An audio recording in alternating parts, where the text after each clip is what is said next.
ក្នុងដៃខ្ញុំស្មានថាដុំថ្មបងចោលគ្មានអាសូរហើយក៏ស្រវា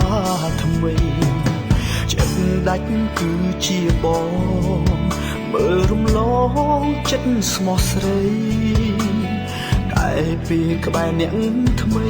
ទើបដឹងអូនល្អថ្មដែលខ្ញុំបងចោលពេលនេះត្រូវគេរឹងទៅកែច្នៃខ្លាយជាពេញចាំងមានតម្លៃទើបខ្ញុំនឹងស្ដាយក្រោយពេលមានអូនមិនដែលមើលថែមានស្ងួនយ៉ាងទុំអូនត្រឹមតែជាមនុស្សកំដររករឿងអូនមិនឈប់មិនឈរគេទើបល្អមើលថែអូនពេលបងបោះបង់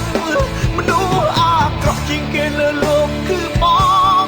គេវិញទេទើបពិតជាមនុស្សស័ក្តិសម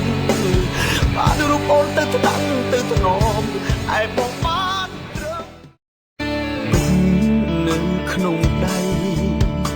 ខ្ញុំស្មានថាដុំថ្ម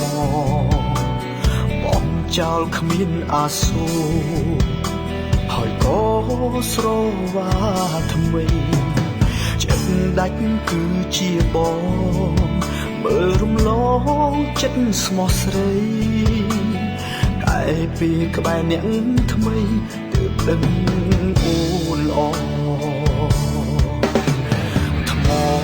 ដែលខ្ញុំបងចោលពេលនេះត្រូវគេរឹងទៅកែច្នៃខ្លាយជាពេញចាំងមានតម្លៃទើបខ្ញុំនឹងស្ដាយក្រោយពេលមានអូនមិនដែលមើលថែមានស្ងួនយ៉ាងទុំអូនត្រឹមតែជាមនុស្សកំដររករឿងអូនមិនឈប់មិនឈរគេទើបល្អមើលថែអូនពេលបងបោះបង់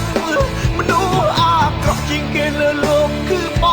ងគេវិញទេទើបពិតជាមនុស្សស័ក្តិសមបានរូបអូនទៅតាំងទៅថ្នម